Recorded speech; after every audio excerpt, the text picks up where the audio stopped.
नमस्कार दोस्तों, मैं खुशी और आप सुन रहे हैं खुशी रीडर क्लब। क्या आपने कभी अपने तकियों को आंसुओं से भिगोया है? सिर्फ इसलिए नहीं कि कुछ बुरा हुआ, बल्कि इसलिए कि दिमाग चुप ही नहीं हो रहा था। कोई बात, कोई इंसान, कोई याद जैसे अंदर ही अंदर खा रही हो।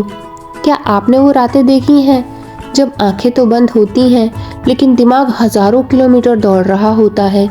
सबसे तकलीफ दे बात ये नहीं कि वो इंसान अब नहीं है, सबसे तकलीफ दे बात यह है कि अब भी मन में कहीं किराए पर वह रह रहा है।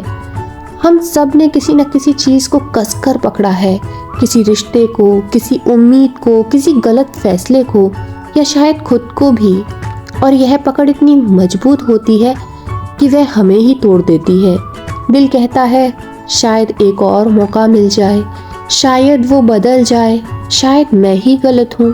और इसी शायद में ना हम अपनी नींद, अपनी शांति और धीरे धीरे अपनी पहचान तक खो देते हैं।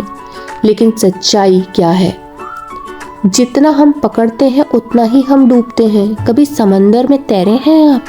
अगर डर के मारे हाथ पांव मारते रहोगे तो डूब जाओगे, लेकिन अगर खुद को ढीला छोड़ दो, समर्पण कर दो, तो तैरने लगते हो।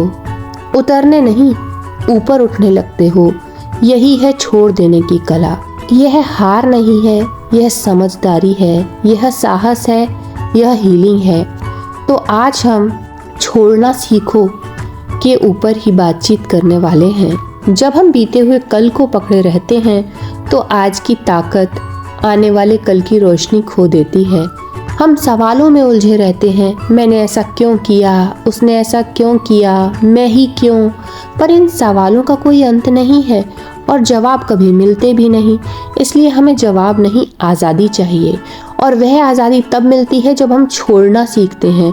छोड़ना मतलब भूल जाना नहीं है, छोड़ना मतलब है अपने दिल को ये इजाज़त देना कि अब वह और नहीं टूटेगा। अपने मन से ये कहना कि अब वह और कैदी नहीं रहेगा, और अपनी आत्मा को यह यकीन दिलाना कि उसके अंदर इतनी शक्ति है कि वह बिना किसी के भी मुस्कुरा सकती है।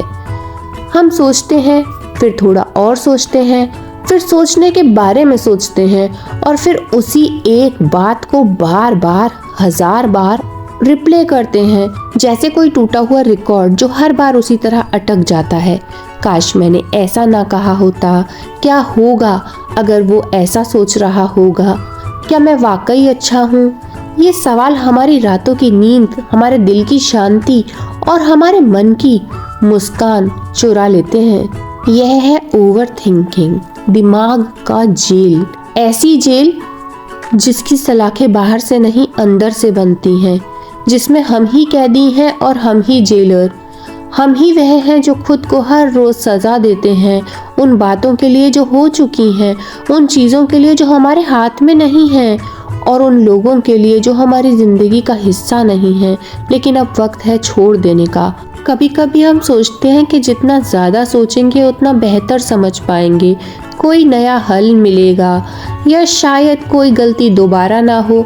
लेकिन सच्चाई ये है, ओवर थिंकिंग सोचना नहीं, यह सेल्फ टॉर्चर है। यह वो आवाज़ है जो हर बार कहती है तू काफ़ी नहीं है, तू गलत है, अब कुछ नहीं बदलेगा। और फिर हम पुराने गड्ढे में बार बार गिरते जाते हैं। हम में से ज़्यादातर लोग असल में ज़िंदगी नहीं जी रहे, हम अपने ही दिमाग के रिप्ले रूम में जी रहे हैं। काश उस दिन मैंने थोड़ा अलग कहा होता, काश मैंने माफ़ कर दिया होता, काश वो नौकरी ना छोड़ी होती। ये सब हाइपोथेटिकल्स हैं जो कभी ना हुए हैं और ना होंगे, लेकिन फिर भी ये हमारी नींद छीन लेते हैं, हमारी शांति लूट लेते हैं। ओवर थिंकिंग तब जन्म लेती है जब हम क्लैरिटी की तलाश में डर को ज़्यादा जगह दे देते हैं। हम सोचते हैं कि सोचने में कंट्रोल मिलेगा, पर सच्चाई ये है हम कंट्रोल ही खो देते हैं। और सबसे खतरनाक बात यह है कि यह सब एक इनविजिबल साइकिल बन जाती है। आप थक जाते हो लेकिन रुक नहीं पाते, क्योंकि दिमाग की जेल धीरे धीरे आरामदायक लगने लगती है। कम से कम यह जानी पहचानी तो है। लेकिन अब यह सवाल है, क्या इससे निकलना मुमकिन है? हाँ, बिल्कुल मुमकिन है। और इसका पहला दरवाज़ा है अवेयरनेस। जब आप खुद को पकड़ते हो या कहते हो कि मैं फिर से सोच की लूप में जा रहा हूँ, बस वहीं से आज़ादी शुरू होती है। अवेयरनेस का मतलब है खुद की सोच को देखना, पर उससे जुड़ना नहीं। जज मत करो, बस देखो जैसे कोई फिल्म चल रही हो। यह सोच, पर यह मैं नहीं हूँ। और यही अवेयरनेस धीरे धीरे उस अदृश्य जेल की एक एक ईंट को गिराने लगती है। अब जरा सोचिए, अगर हर बार जब आपका दिमाग दौड़ पड़े आप उसे जेंटली, प्यार से थोड़ा रोक सकें तो क्या होगा।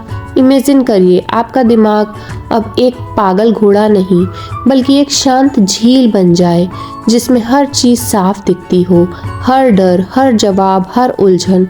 क्या आप ऐसे इंसान नहीं बनना चाहेंगे? ओवर थिंकिंग पर जीत का दूसरा हथियार है प्रेजेंस, वर्तमान में जीना। जी हाँ, जब आप अपनी सांसों पर ध्यान देते हैं, अपने पैरों के नीचे की ज़मीन को महसूस करते हैं, अपने आसपास की आवाज़ें सुनते हैं, तब आप अपने दिमाग को ये बताते हैं, यहाँ रहो, अभी रहो। दिमाग एक अद्भुत टूल है, लेकिन वह आपका मालिक नहीं है, मालिक आप हैं। और जब आप ये तय करते हैं, अब बहुत हुआ, अब मैं खुद को टॉर्चर नहीं करूँगा, तब आप उस अदृश्य जेल की चाबी खुद के हाथों में ले लेते हैं। पर याद रखिए, सोचने की ये आदत एक दिन में नहीं बनी थी, तो एक दिन में जाएगी कैसे? हर बार जब आप खुद को रोकते हैं, रिडायरेक्ट करते हैं, तब आप उस आदत को थोड़ा कमज़ोर करते हैं। यह एक प्रैक्टिस है, जैसे शरीर के लिए जिम है वैसे ही यह माइंड जिम है। और सबसे ज़रूरी बात, आप अकेले नहीं हैं, दुनिया के करोड़ों लोग इसी दर्द में जीते हैं, बस बोलते नहीं। अगर आप सुन पा रहे हैं और कुछ महसूस कर पा रहे हैं तो समझिए बदलाव शुरू हो चुका है। हम इंसान हैं, लेकिन हम खुद से मशीन जैसा बर्ताव करते हैं। हर चीज़ परफेक्ट होनी चाहिए, हर रिश्ता स्मूथ, हर जवाब एकदम सही। और अगर कुछ गड़बड़ हो जाए तो दिमाग घबरा जाता है, मैंने क्या गलती कर दी, यह मेरे कंट्रोल में क्यों नहीं है। यहीं से शुरू होती है एक जंग, दुनिया से नहीं, खुद से। हमें लगता है अगर सब कंट्रोल में रहा तो हम सुरक्षित रहेंगे, लेकिन यह कंट्रोल की भूख असल में डर की भाषा है। डर है हार का, रिजेक्शन का और सबसे बड़ा कमजोर दिखने का। इतनों ने सोचा है कि अगर मैं परफेक्ट बन जाऊं तो सब मुझे प्यार करेंगे, और फिर हम परफेक्शन का एक झूठा संसार बना लेते हैं, जहां हम हर पल खुद को एक प्रेशर कुकर में डालते रहते हैं। पर सच तो यह है, परफेक्शन एक इल्यूजन है। ऐसा कोई इंसान नहीं है जो परफेक्ट हो, फिर भी हम खुद से वो उम्मीद रखते हैं जो कोई और हमसे नहीं रखता। और जब हम उस अनरियल एक्सपेक्टेशंस को पूरा नहीं कर पाते तो खुद को कोसते हैं कि तू काबिल नहीं है। लेकिन जरा सोचिए, अगर आप उस इंसान को माफ कर सकें जो आपसे सबसे ज्यादा उम्मीद करता है, यानी खुद को, तो कितना बोझ हल्का हो जाए। Acceptance is the antidote to control. जैसे ही आप चीज़ों को वैसे ही स्वीकार करना शुरू करते हैं जैसी वो है, न कि जैसी आप उन्हें चाहते हैं, वहीं से शांति की शुरुआत होती है। आप दूसरों को, हालात को और सबसे बढ़कर खुद को माफ़ करने लगते हैं, और तब एक दिन आप महसूस करते हैं ज़िंदगी परफेक्ट नहीं होनी चाहिए, सिर्फ रियल होनी चाहिए। कभी सोचा है कि एक बुरी सोच कैसे पूरे दिन का मूड खराब कर देती है? एक छोटी सी बात, एक हल्का सा कमेंट या किसी का यूं ही नज़रअंदाज कर देना, और हम उस बात को अंदर ही अंदर 100 गुना बड़ा बना लेते हैं। फिर शुरू होता है एक सिलसिला, एक सोच से दूसरी और दूसरी से तीसरी, और हम फंस जाते हैं उस तूफान में जहाँ कोई और नहीं होता, सिर्फ हम होते हैं, खुद से लड़ते हुए, खुद से हारते हुए। यही है नेगेटिव थॉट्स वायरल, जो मानसिक दलदल जिसमें जितना छूटने की कोशिश करो उतना ही धंसते चले जाते हो। मेंटल लूप्स, यानी सोचों का ऐसा चक्रव्यूह जो हर बार हमें वहीं ले आता है जहां से हमने शुरू किया था। हम हर बात को पकड़ कर बैठ जाते हैं, जैसे जख्म को बार बार खुजाना। क्यों उसने ऐसा कहा? क्या लोग मेरे बारे में बुरा सोच रहे होंगे? अगर मैं कुछ और कह देता तो? हर सवाल एक नया दरवाज़ा खोलता है, लेकिन उस दरवाजे के पीछे शांति नहीं और भी ज़्यादा बेचैनी होती है। असल में होता क्या है, हम अपनी सोच को अपनी पहचान बना लेते हैं। अगर डर आया तो मैं डरपोक हूँ, अगर जलन हुई तो मैं घटिया हूँ, अगर तुलना हुई तो मैं हार गया। यह सोचें आप नहीं हैं। जितनी भी सोच आप सोच रहे हैं ये आप नहीं हैं। यह सिर्फ दिमाग का काम है, बातों को जोड़ना, सवाल उठाना, खतरे देखना। असल में आप वो हैं जो इन सोचों को देख रहा है पर उनमें डूब नहीं रहा। इस स्पाइरल को तोड़ने का सबसे पहला कदम है सोचों को नाम देना। जैसे ही कोई नेगेटिव सोच आए कहिए ठीक है, यह डर है, यह इनसिक्योरिटी है, यह तुलना है। बस इतना कहना कि मैं सोच रहा हूँ आपका और आपकी सोच के बीच का एक फासला बना देता है और यही फासला आपको कंट्रोल वापस देता है। Awareness is liberation. जब आप सोच को रोक नहीं सकते तो उसे पहचानना शुरू कीजिए। सोचिए, अगर कोई और आकर कहे तुम बेकार हो तो आप उसे झिड़क देंगे, लेकिन जब वही आवाज़ आपके अंदर से आती है तो आप मान लेते हैं हाँ मैं बेकार हूँ। क्यों? क्योंकि वो आवाज़ जानी पहचानी लगती है, पर असल में वो आपकी आवाज़ नहीं, आपकी कंडीशनिंग है। नेगेटिव थॉट स्पाइरल से बाहर निकलने के लिए एक एक्टिव एफर्ट करना पड़ता है। यह प्रोसेस पैसिव नहीं है। जैसे आप गड्ढे में गिर गए हो, अगर कुछ नहीं किया तो नीचे ही गिरते जाओगे, लेकिन अगर एक पॉज ले लिया, एक डीप ब्रीथ, एक पॉजिटिव थॉट पकड़ लिया तो आप खुद को बाहर खींच सकते हो। और यही सच्चाई है। हर सोच के साथ पहचानना ज़रूरी नहीं होता। तो दोस्तों, अपनी कहानी खुद लिखिए। कभी कभी हमारे दिमाग में ऐसा तूफान आता है कि सब कुछ उलझा हुआ लगने लगता है। ऐसे वक्त में एक तकनीक बहुत काम आती है, पैटर्न इंटरप्ट। जैसे ही लगे कि नेगेटिव थॉट्स का तूफान आ रहा है, तुरंत कुछ ऐसा कीजिए जो आपके दिमाग को झटका दे। जोर से कहिए बस, हाथों की ताली मारिए या उठकर टहलना शुरू कर दीजिए। इससे दिमाग की करंट ब्रेकिंग होती है। आप उस सोच के लूप से बाहर निकल पाते हैं और जब एक बार आप कंट्रोल में आ जाते हैं तब आप तय कर सकते हैं कि अब किस दिशा में सोचना है। एक और बात सोचिए, जब आपके दोस्त नेगेटिव सोचते हैं तो उन्हें कितनी दया और समझ से समझाते हैं, ऐसा मत सोचो, तुम अच्छे हो। लेकिन क्या खुद को इस तरीके से बोलते हो? क्यों नहीं? क्या आप इंसान नहीं हो? आपको भी हक है खुद को समझने का, संभालने का, माफ करने का। जब आप धीरे धीरे इस प्रैक्टिस को अपनाते हैं, धीरे धीरे आपका दिमाग रिवायर होने लगता है। आप ऑटोमेटिक नेगेटिव सोच से बाहर निकलने लगते हैं। जो कभी टूटे हुए थे वो हील होने लगते हैं। जो डर से भागते थे वो अब शांति में बैठने लगते हैं। प्यार करना, जुड़ना, केयर करना, ये इंसान की सबसे खूबसूरत ताकतें हैं। लेकिन जब जुड़ाव ज़रूरत बन जाए, जब किसी का मूड आपके मूड को तय करने लगे, जब किसी का जवाब देर से आना आपकी नींद छीन ले, तो समझ लीजिए ये प्यार नहीं, अटैचमेंट है। और जब अटैचमेंट अनहेल्दी हो जाए तो वो जेल बन जाता है। क्या आप जानते हैं इमोशनल डिटैचमेंट का मतलब डिस्कनेक्ट होना नहीं है, बल्कि बैलेंस में रहना है। इसका मतलब ये नहीं कि आप पत्थर बन जाएं या आपको कोई फर्क ना पड़े। इसका सिर्फ इतना मतलब है कि किसी और की मौजूदगी आपकी खुशी की शर्त ना बने। जब आप ये सीख जाते हैं, आप खुद के सबसे अच्छे दोस्त बन जाते हैं। हम अक्सर ये मान लेते हैं कि किसी को दिल से चाहने का मतलब उनके हर मूड, हर समस्या को अपने ऊपर ले लेना है। लेकिन यही थकावट की शुरुआत होती है। जब आप किसी रिश्ते, करियर या सपने की आउटकम को अपनी पहचान बना लेते हैं, तब असफलता टूटने का कारण बन जाती है। हमें आउटकम से नहीं, एफर्ट से जुड़ना चाहिए, क्योंकि रिजल्ट हमारे हाथ में नहीं होता, लेकिन कोशिशें हमेशा हमारे कंट्रोल में होती हैं। इमोशनल डिटैचमेंट कोई भागना नहीं है, ये एक कॉन्शियस डिसीजन है कि आप खुद को खोए बिना किसी से जुड़ना चाहते हैं। क्योंकि जब आप हर चीज़ में इमोशनली इन्वेस्ट हो जाते हैं तो छोटी छोटी बातें भी हर्ट करने लगती हैं। किसी का रिप्लाई ना आना, किसी की टोन बदल जाना, किसी का व्यस्त होना, फिर हम सोचने लगते हैं क्या मैंने कुछ गलत किया, क्या अब मैं ज़रूरी नहीं रहा। और यहीं पर डिटैचमेंट काम आता है। ये आपको वो स्पेस देता है जहां आप सोच सकते हैं क्या वाकई ये मेरे बारे में है या मैं सिर्फ ओवरथिंक कर रहा हूँ। डिटैचमेंट हमें रिएक्ट करने से बचाता है और रिस्पॉन्ड करने की ताकत देता है। जब आप थोड़ी दूरी से चीज़ों को देख पाते हैं तभी क्लैरिटी आती है।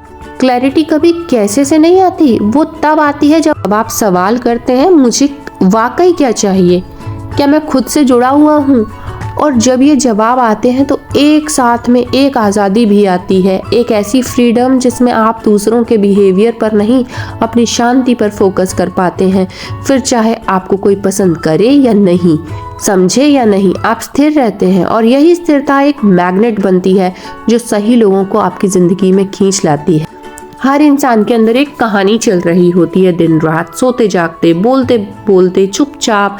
लेकिन दुख की बात यह है कि ज़्यादातर लोग अपनी कहानी खुद नहीं लिखते, बस जीते हैं। किसी ने बचपन में कह दिया तू बेवकूफ़ है और वही लाइन पूरी ज़िंदगी स्क्रिप्ट बन जाती है। किसी रिश्ते में टूट गए तो दिमाग मान लेता है मुझे कोई प्यार नहीं करता, बस एक बार फेल हो गए तो खुद से कहने लगते हैं मैं किसी लायक नहीं। और धीरे धीरे ये बातें आपकी पहचान बन जाती हैं, क्योंकि इंसान वही बनता है जो बार बार अपने बारे में सोचता है। आप जो अपने दिमाग में खुद से कहते हैं वही आपकी सच्चाई बन जाती है, चाहे वो सच हो या नहीं। और यही है मेंटल स्टोरी, वो कहानी जो आपने अपने ही बारे में खुद से सुनी बार बार और इतनी बार कि अब वो आपको सच्ची लगने लगती है। लेकिन सच ये है आप लेखक हैं और ये कहानी, ये पहचान सिर्फ आपकी कलम से ही बदली जा सकती है। हम सब ने कभी ना कभी खुद से ये बातें कही हैं, मेरे साथ ही ऐसा क्यों होता है, मैं हमेशा अकेला ही रहता हूँ, कोई मुझे समझता ही नहीं, मैं लायक नहीं हूँ। और ये सब बातें धीरे धीरे हमारी सोच में बस जाती हैं। बाहर कुछ भी अच्छा हो जाए मन कहता है नहीं तू वैसा नहीं है, और हम अपने ही बनाए हुए मानसिक पिंजरे में कैद हो जाते हैं। आप जानते हैं इन कहानियों की जड़ होती है डर, अस्वीकृति, अकेलेपन का, हार का। और हम इन कहानियों को इसलिए पकड़ कर रखते हैं क्योंकि हमें लगता है कि यही हमारी पहचान है। मैं बहुत कुछ सह चुका हूँ, ये सुनने से इंस्पायरिंग लगता है, लेकिन जब ये सोच आपको आगे बढ़ने से रोके तब ये सबसे बड़ी रुकावट बन जाती है। तो अब सवाल उठता है जो कहानी आपने अब तक अपने बारे में लिखी है, क्या वो वाकई आपकी है या वो बस बीते हुए कुछ लम्हों की परछाइयाँ ही हैं? आप ऑब्जर्व करो और रीराइट करो। सबसे अच्छा रास्ता ये है कि ऑब्जर्व करो और रीराइट करो। अपने पुराने थॉट्स, पैटर्न्स को पकड़ो, उन्हें लिखो, देखो उसमें कितना सच है, कितना दर्द और कितना सिर्फ डर। फिर खुद से पूछो क्या मैं ये कहानी दोबारा लिख सकता हूँ? सोचिए अगर आप खुद से कहना शुरू कर दें मैं सीख रहा हूँ, मैं हीलिंग में हूँ, मैं खुद को माफ़ कर रहा हूँ, मैं अब पुरानी कहानी नहीं नया चैप्टर कर रहा हूँ, तो आपकी सोच बदल जाएगी, आपकी ऊर्जा बदल जाएगी, आपका चेहरा बदल जाएगा। क्योंकि जब आप अपनी मेंटल स्टोरी बदलते हैं आप अपने भविष्य की दिशा बदलते हैं। तो डिटैचमेंट ज़रूरी है, लेकिन उससे भी ज़्यादा ज़रूरी है पुरानी कहानियों को अलविदा कहना, एक नई आवाज़ अपनी सोच में जोड़ना जो कहे हाँ मैंने गलतियाँ की हैं लेकिन मैं उन गलतियों से परिभाषित नहीं होता। हाँ मुझे चोट लगी है लेकिन मैं सिर्फ वो घाव नहीं हूँ। हाँ मुझे समय लगा है लेकिन अब मैं अपनी स्टीयरिंग खुद पकड़ रहा हूँ। कहानी आपकी है, कलम आपके हाथ में है, अब तय आपको करना है। क्या आप वही कहानी दोहराएंगे या एक नया अध्याय शुरू करेंगे? आपकी कहानी, वो जो आपने जी है, जो आपने सहा है और जो आप हर रोज अपने भीतर दोहराते हो, वही आपकी सबसे बड़ी ताकत बन सकती है। लेकिन सिर्फ तब जब आप उसे रिपीट मोड पर ना चलाएं, क्योंकि अगर आप बार बार उसी दर्द, उसी घटना, उसी इंसान को सोचते रहोगे तो वो कहानी अब आपके लिए एक जाल बन जाएगी जिसमें आप उलझे रहेंगे, आगे नहीं बढ़ पाएंगे। लेटिंग गो कोई फिल्मी सीन नहीं है जहां आप एक दिन चिल्ला के कह दो मैंने सब छोड़ दिया और हल्के हो जाओ। नहीं, यह एक आर्ट है, यह एक डेली प्रैक्टिस है, एक अभ्यास जो हर सुबह आपके उठने के साथ शुरू होता है और हर रात आपकी आंखें बंद होने तक चलता है। ट्रांसफॉर्मेशन कभी चमक धमक से नहीं होता, वो धीरे धीरे शांति से होता है, छोटे छोटे कदमों से, छोटी छोटी आदतों से, सिर्फ 10 मिनट की खुद से बातचीत, 2 मिनट की गहरी सांसें और दिन के अंत में खुद से एक सवाल, क्या मैं आज थोड़ा हल्का महसूस कर रहा हूँ? सुबह का वक्त जब आप उठते हैं तो आपका दिमाग सबसे ज़्यादा प्रभावशाली होता है। अगर आपने शुरुआत ही की ओवर थिंकिंग से, फ़ोन स्क्रॉल करने से या खुद की तुलना किसी और से करने से, तो पूरा दिन उसी भारीपन में डूब जाएगा। लेकिन अगर आपने दिन की शुरुआत खुद से जुड़ने में लगाई, एक शांत ध्यान, कुछ शब्द जनरल में या 3 चीज़ों के लिए कृतज्ञता, या आप अपने दिमाग को साफ और तैयार बनाते हो। जर्नलिंग कोई फैंसी आदत नहीं है, ये बस खुद को साफ साफ सुनने का तरीका है। जब डर, गुस्सा या उलझन कागज पर आती है तो वो अब आपके अंदर नहीं रहती। मेंटल डिक्लेरेटिंग, क्योंकि हमारा दिमाग भी एक कमरा है और अगर हम उसे रोज साफ ना करें तो उसमें रहना मुश्किल हो जाता है। कृतज्ञता वो पुल है जो हमें कमी की सोच से भरपूर जीवन की सोच में ले जाता है। हर दिन 3 चीजें लिखना जिनके लिए आप थैंकफुल हो, ये दिमाग को सिखाता है कि सब कुछ खराब नहीं है, और जब दिमाग इस पर यकीन करने लगे तभी वो पुरानी चीज़ों को छोड़ने लगता है। लेकिन इन सब के बीच सबसे ज़रूरी अभ्यास है प्रेजेंट में जीना, माइंडफुलनेस, जिसका मतलब सिर्फ ये है जब आप खाना खा रहे हो सिर्फ खाओ, जब चल रहे हो चलो, जब किसी से बात कर रहे हो सच में सुनो। सादा लगता है ना, पर यहीं से शांति शुरू होती है। हम अक्सर सोचते हैं ज़िंदगी तब बदलेगी जब कोई बड़ी चीज़ होगी, कोई नौकरी लगेगी, कोई रिश्ता सुधरेगा या कोई सपना पूरा होगा, लेकिन सच्चाई बड़े बदलाव बाहर से नहीं आते, वो अंदर से आते हैं। हर दिन की उन छोटी जीतों से, जब आप किसी सोच को पकड़ने की बजाय उसे जाने देते हो, हर बार जब आप गुस्से की जगह शांति चुनते हो, हर बार जब आप दूसरों से पहले खुद की आवाज़ सुनते हो, वो लेटिंग गो है। और हाँ, कभी कभी थक जाओगे, लगेगा मैं फिर से पीछे जा रहा हूँ, कुछ भी नहीं बदल रहा, पर सच्चाई तो ये नहीं है। लेटिंग गो लीनियर नहीं होता, ये एक वेव है, कभी ऊपर कभी नीचे, पर जो हर दिन प्रैक्टिस करता है वही धीरे धीरे आज़ाद होता है।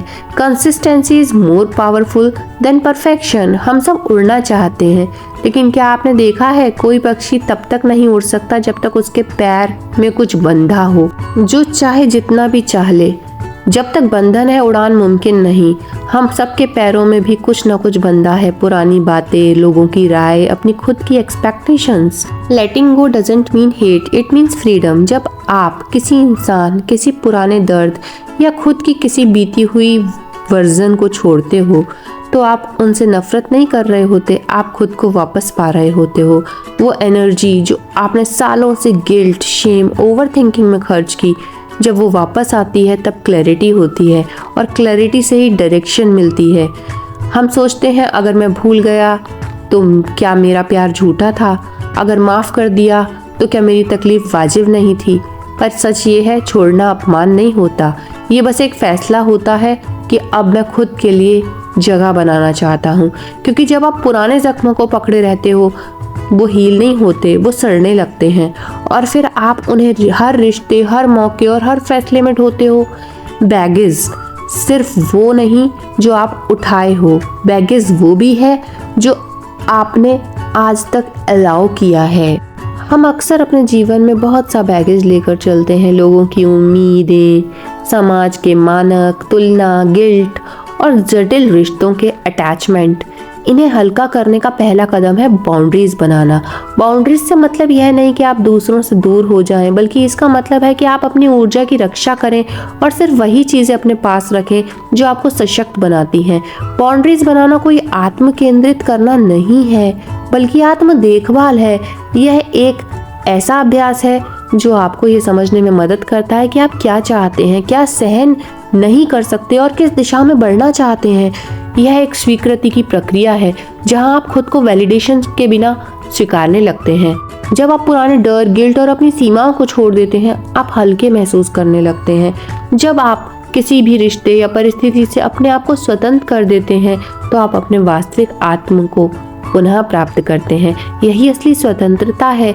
यह प्रक्रिया कभी एकदम से नहीं आती, लेकिन छोटे छोटे कदमों से आप खुद को फिर से पा सकते हैं। यह हर दिन एक नई शुरुआत है जहां आप खुद से सवाल करते हैं, क्या मैं आज हल्का महसूस कर रहा हूँ? और जैसे जैसे आप इस पर सवाल करते हैं वैसे वैसे आप जीवन में शांति और संतुलन की ओर बढ़ते हैं।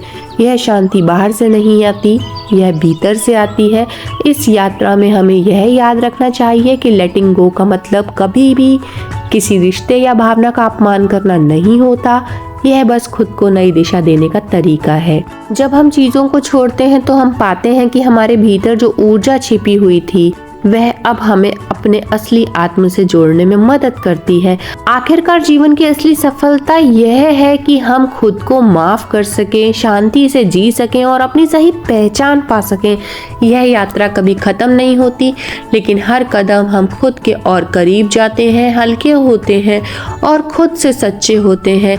यह विचार न केवल मानसिक बल्कि भावनात्मक स्थिरता की ओर भी मार्गदर्शन करते हैं, और यदि हम इसे अपनी जीवन शैली बना लें तो हम सच्ची सफलता को पा सकते हैं, वह सफलता जो भीतर से उत्पन्न होती है।